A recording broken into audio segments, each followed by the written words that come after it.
How's it going today? Well, how are you? Good, good. Hey, just curious, talk to me a little bit about Kionna and her development, really from the day she arrived on campus to now. Yeah, I mean, even going back a little bit when we recruited her, he's just a terrific athlete, very strong player, aggressive, checked a lot of the boxes that we look for when we're looking for center backs and defenders, and can also play up front a little bit. So, when Key came in for preseason, like every freshman, there's a little transition period. She was trying to get to know her new teammates, get to know the new coaches, the new style of play, just be a kid away from home during COVID times and trying to deal with all that. So, the first week or two, I think, Key would admit it was a tough transition. But, once we got sort of past those first couple of weeks, she started showing really what she could do. And then, that first game up at Kansas State, she played really, really well. And I think at that point, her confidence went up and she realized she belonged and things like that. So, and she hasn't missed a beat since then. I think she's been fantastic. Doesn't play like a freshman, that's for sure. Plays like she's been back there for 2 or 3 years. So I've just been really happy with her development, and she's turned out to be as good as advertised when we recruited her. Yeah, that's what I was gonna say. I mean, if you look at her, she's 5'3", and on the roster you don't have a player shorter than that. I mean, and the other thing I noticed in the fall, her play is very physical. She'll be a player that will foul a bit, but is that something that kind of makes up for her height? Is just her hunger and physicality on the ball?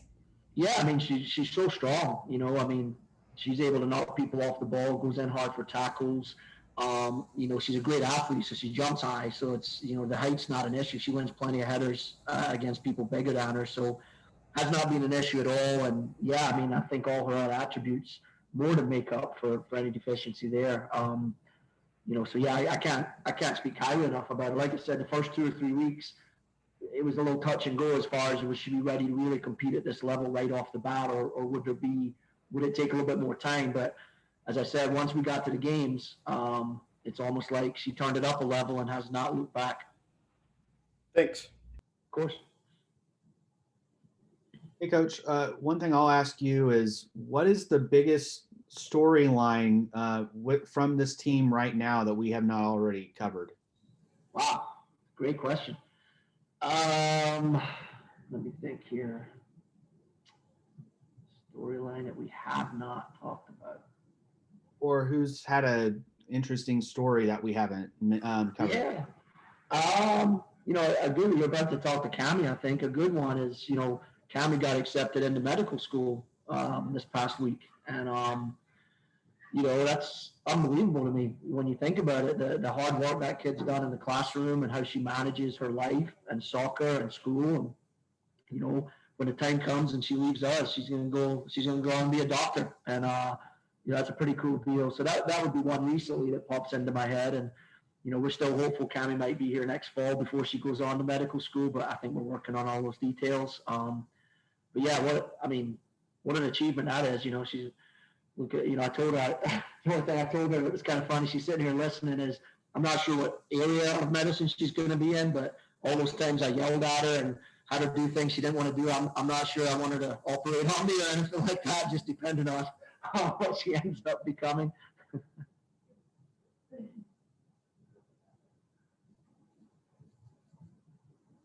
Yeah, coach, I'm just curious. In women's soccer, you have, because I remember the goalkeeper Danny. I remember at the beginning of the season you said that she went on to medical school. How tough is that? I mean, it obviously this is college, so you have the student athlete. For people who are maybe going into the medical field, for them, is it student first?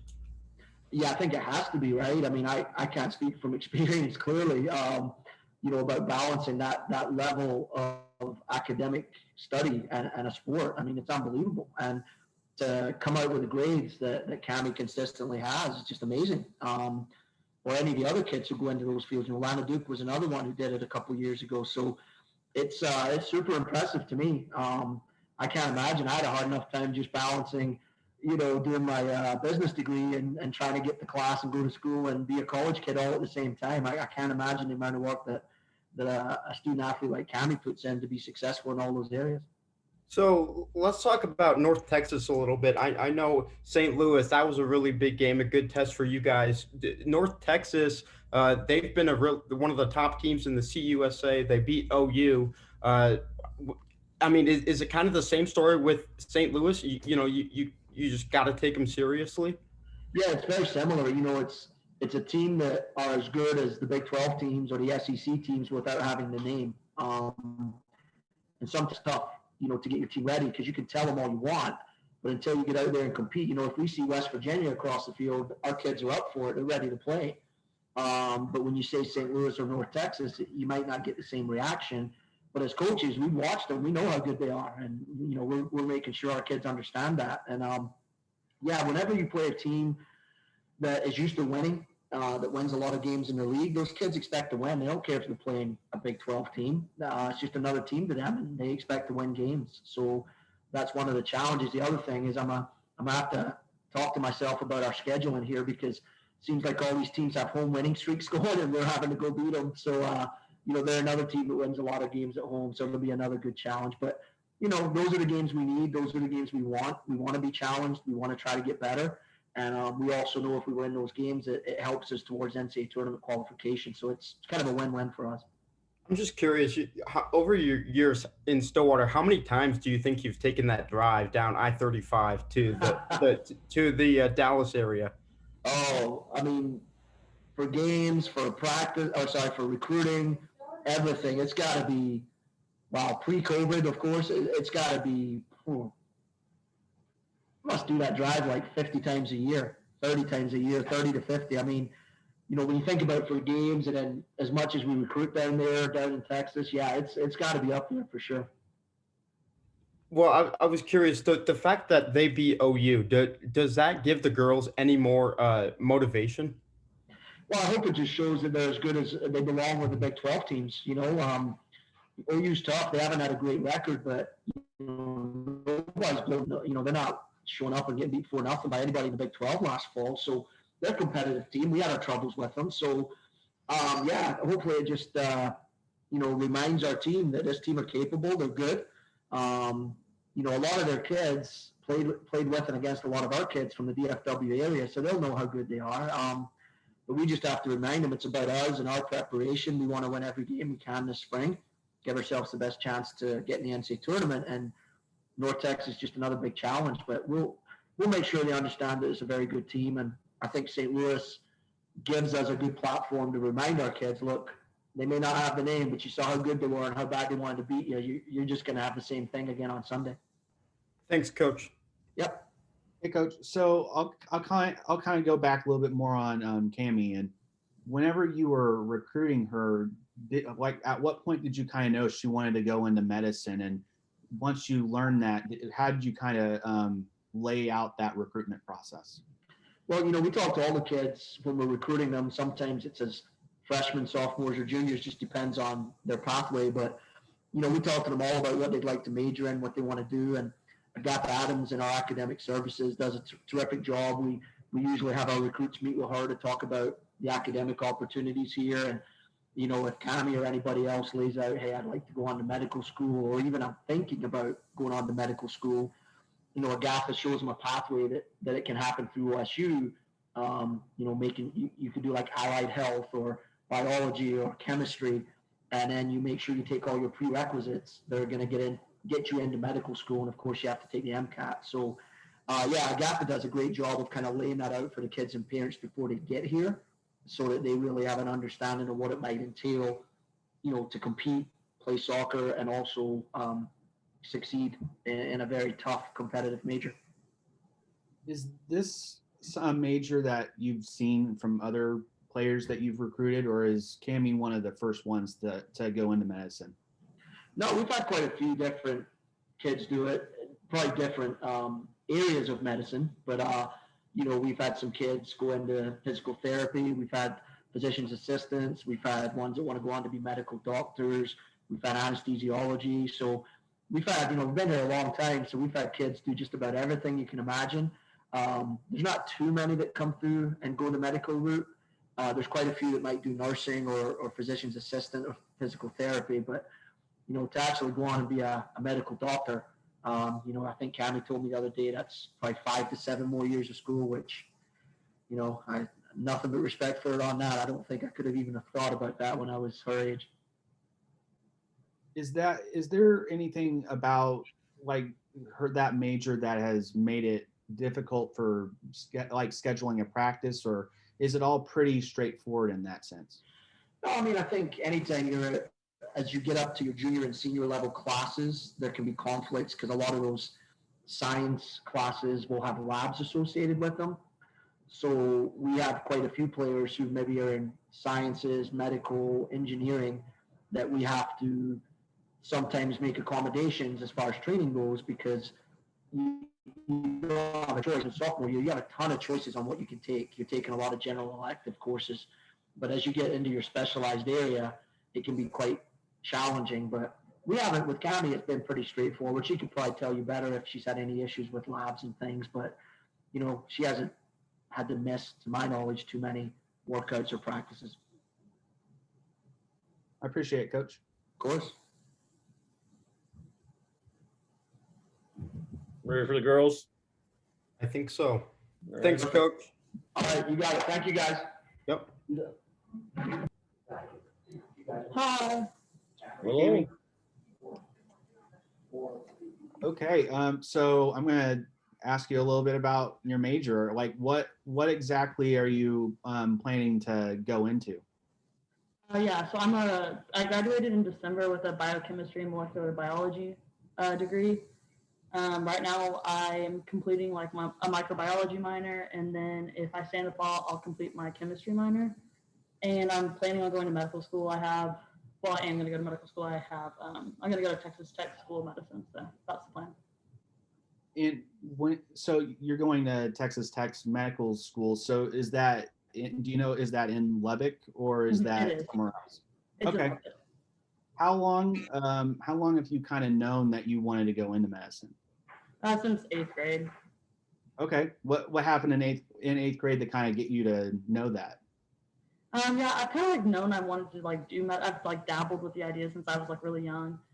Just being on like the ranch and stuff, my dad was letting me carry on like the first aid kit to make me feel like a part of everything when like my older siblings were like baling hay and things like that, and I couldn't really do that yet. And so it just kind of initially piqued my interest with medicine. And then in like the 8th grade, I talked to my pediatrician about it, and that's like whenever I like solidified the plan. I was like, that's what I'm gonna do. Because before then, it was like between being like a lawyer and being a physician. Because both my parents are lawyers, so that's why I was like teetering with the two ideas. But I decided to do medicine because I talked to my pediatrician. What did your pediatrician say that kind of sparked your interest?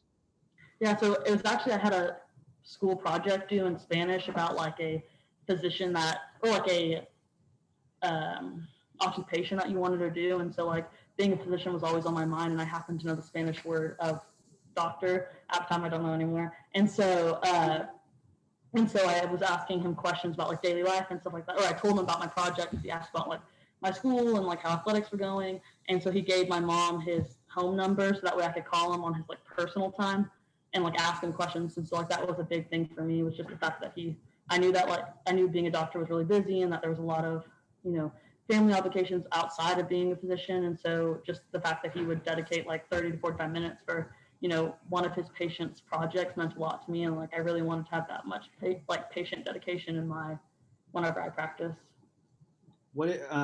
So did you just call him this one time, or was there multiple conversations like it was one time? But he, like every visit I had and like on Facebook and stuff, he's just been like very supportive, and I'm very I looked up to him a lot. He's a good figure in my life, as like a role model and things like that. And so that's kind of like what I want to do for like, if I do, if I do family medicine, that's kind of what I want to do for like younger kids, is just be a role model and an outlet for like questions and things like that if they're like exploring that route. But what is your pediatrician's name? What was his name? Tom Rogers, Dr. Rogers. Okay.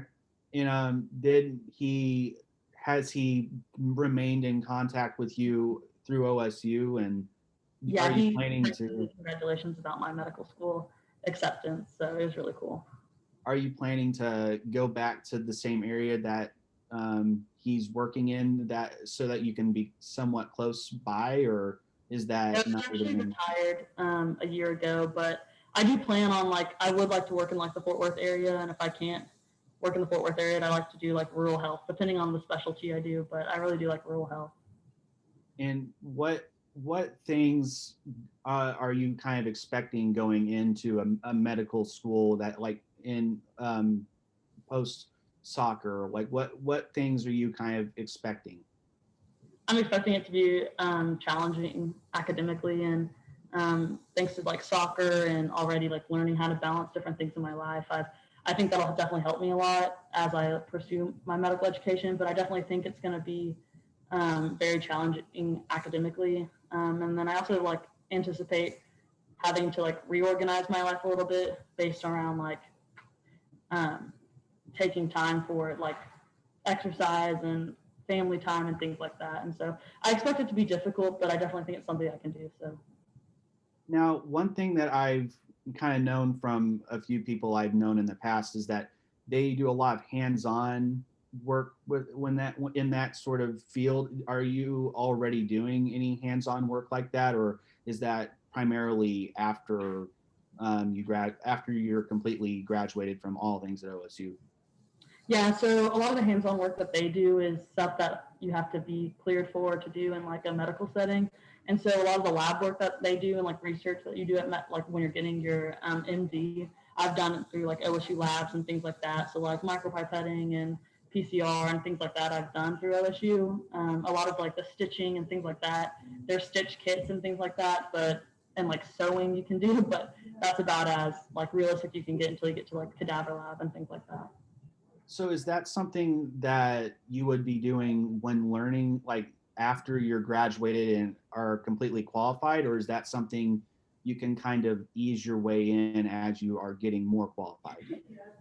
So like when you start medical school, you'll be in an anatomy lab, so you'll be working on cadavers where you'll be able to work on stitching and things like that, as well as learning the anatomy of the human body. And so, and like when you work in the clinics and things like that, as you like start your medical education, because there's a certain amount of clinic hours and things like that, you'll work on stitching, and mostly won't really be working on live patients until like your third year when you're doing your like preceptorships, which is where you like follow a doctor around for like 3 to 6 weeks, depending on like the medical school. And that's when you'll like start doing hands-on stuff, and they'll let you stitch like enclosed surgeries and like things like that. So why specifically Texas Tech of all the medical schools? Yeah, so honestly, when I went on like I guess it was virtual interview, so like when I went on the interview, they were the most like laid back and they were most like family oriented, and so family's a big thing for me. And so I'm one of 7 kids, and so I'm very family oriented, and so they were very accommodating towards different challenges that come in life, and like with their education, they weren't like this is medical school, like this is like the end all be all. They realized that we were also students, and we were daughters, and we were like daughters and sisters and things like that. And we had other obligations as well. I also like fell in love with it because of their staff. They were super receptive to everything. They were super nice. They reached out afterwards, made sure like everything went okay. And so honestly, I just like fell in love with the staff. So I ranked them number 1 on my Texas match list, and I was really happy to get it. And then they also are the school that most likely gives a deferral for matriculation, and so that was also part of the reason why I ranked them number 1, is because they are most likely out of all the med schools to give me a deferral matriculation where I can start in the fall of 2022 instead of the fall of 2021. I see. Okay. So what all medical schools did you apply to before you made that decision? Yeah, so I got interviews from Baylor, Texas Tech and Lubbock, TCU, McGovern University, UT Galveston, UT Southwestern. There's a couple others. OSU's. I know I'm forgetting some, but yeah, that's what's come to my mind. Now, there's a couple other ones, but Sam Houston State. University of Texas, San Antonio Long School of Medicine. There's like another one, I think, but that's basically it. Yeah. So I'm seeing the theme of a lot of Texas related schools. Was that because of just your family location? Yeah, I wanted to stay in Texas, and the Texas Medical School, so TMDSES, which is Texas Medical Schools Association, something, I don't really know the last one, but it is basically where Texas has a law where 90% of or 90% of applicants to your medical school, if you get state funding, have to be Texas residents. And so since I'm a Texas resident, it really increases my chances of going there to Texas Medical School. And so, and I did want, and like the in-state tuition is significantly reduced compared to out-of-state schools. So I chose to like mainly apply. The only school out-of-state that I applied to was OSU's, but that's why I picked mostly Texas schools. Really cool. Really cool. I appreciate it. Thank you very much. No problem. I'm just curious. So, that when you get that exception letter to medical school, how does that compare to maybe like on the soccer field winning a Big 12 championship or a overtime victory? Yeah, so Texas, they do like a match day. And so all the schools that you interviewed with, you rank them like one. If you interviewed with 10, you rank 1 through 10. If you and then they rank all their applicants. So if they interviewed 1,000 out of their 6,000 applicants, they rank them 1 through 1,000. And so then it matches your highest preference to their highest applicant number. So if I didn't get into Texas Tech's their admitting class, it would go to my second ranked school, and then it would go and it trickle down there. And so they offer like pre-match acceptances. So certain schools that you interview with can give you a pre-match acceptance, which basically means like, we're going to rank you, you're like one of our top 10 applicants. So we're going to rank you in the top 10. And so like you for sure have an acceptance here if you want to go here. And so I actually got one of those from UT Galveston. So UT Medical Branch, it's in Galveston. And so whenever the match day happened, we were actually on the bus on the way to St. Louis when match day, about 8 a.m. And so like I already knew I was getting into medical school. So it really wasn't it wasn't like a nerve-wracking. It was just whether I was going to Tech or whether I was going somewhere else. So whenever like I was ecstatic, like whenever I figured I went to Tech because that's where I wanted to go, but it wasn't like other aspiring medical students where you're figuring out if you're going to med school or not. So it's kind of like hard to compare in that way. Okay, and then talking about defense. So obviously the defensive core for you guys, you're I think you're a senior, but then Kionna, I mean, it's very freshman heavy, but to have girls like Kionna step in, I think she started every single match. How nice is it to have that depth with so many freshman players playing valuable minutes? Honestly, it's so hard to put into words how valuable it is, just because like freshmen, once they can get in the mode of things, they bring a different level of ability, just because they're freshmen, like they're fresh, they haven't been beat down for the years too, and they're so like our freshmen are so enthusiastic. It's really refreshing, and and like Kionna, she brings like a whole new level of physicality to the game, and it's really nice like to see her there and to blossom into the position. And so we like every year I've been here, I've like looked forward to like the freshmen coming in, just because they bring a new level of excitement, because like you start getting into the rhythm again, and then like they bring a new level of excitement, just like passion for the game too. Awesome, thanks. No problem. I'm gonna ask again a little bit more about. So you learned about what the schools that you were accepted to on the bus ride to St. Louis. Mm-hmm. Yeah. So I found my match day, because you only match with one school, at 8 a.m. on the bus to St. Louis. So did you have to zoom in to do these interviews, or was this just resume based or something? Oh, like the interviews to the medical schools or to my match day? Yeah, on just when you were interviewing for the medical schools. Yeah, so my interviews to med school were like basically like a day long, and so they were all Zoom. They were all Zoom or through like a Zoom platform basically, and so they would take us on like virtual campus tours, and then you meet with the dean and the curriculum associates and things like that, and then you would have your like individual interviews, whether that would be like 2 30-minute interviews or 3 30-minute interviews. And so I actually had a couple while I was on the road with the team and stuff. So I had to bring my like blazer and everything on the bus so it wouldn't get wrinkled. And so it's actually kind of funny. Whenever you learned about getting accepted into those, what did you tell anybody about that when you're on that trip, or is that something kind of just kept on the down low almost? I kind of kept it to myself, like my pre-match acceptances. I'm not one of those people that just like tells everybody everything. So, and like whenever I found out where I matched, I didn't even Hannah Webb was sitting next to me, and I told her, and then she's the one who announced it to everybody on the bus. But I just kind of like keep those things. I don't know. Like if someone asks, I'll tell them, but I'm just not someone who just yells it out. Well, what happened after she told everybody? I'm sure somebody else was interested in that. I'm sure. Yeah, the whole bus cheered, and it was really cool. And then Colin's eyes lit up, and he was like, "Texas Tech's the one that gives the deferrals, right?" And I was like, "Yeah." And he was like, "Okay, well, I'll text my friend because he's friends with Tom from Tech, the coach there, and I'll text him." And he's like, "You better get on that deferral." And so he was asking me the whole time, the whole bus ride about it. That's cool. So you have kind of connections with the Texas Tech group too. That's really interesting. Yeah. Very cool. I appreciate that.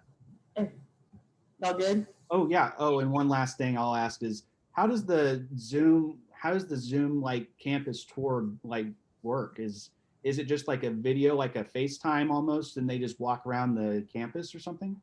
Yeah, so they actually I think all of the schools that gave the virtual tours, they had a pre-recorded video that they just shared their screen with on Zoom. And so some of the medical students took you through like a campus tour of like anatomy labs and their simulation centers and like the different study halls and all that other stuff. So it's hard to like get a grasp of the tours and like really get a grasp of the school virtually, but the one I got the best of was Texas Tech.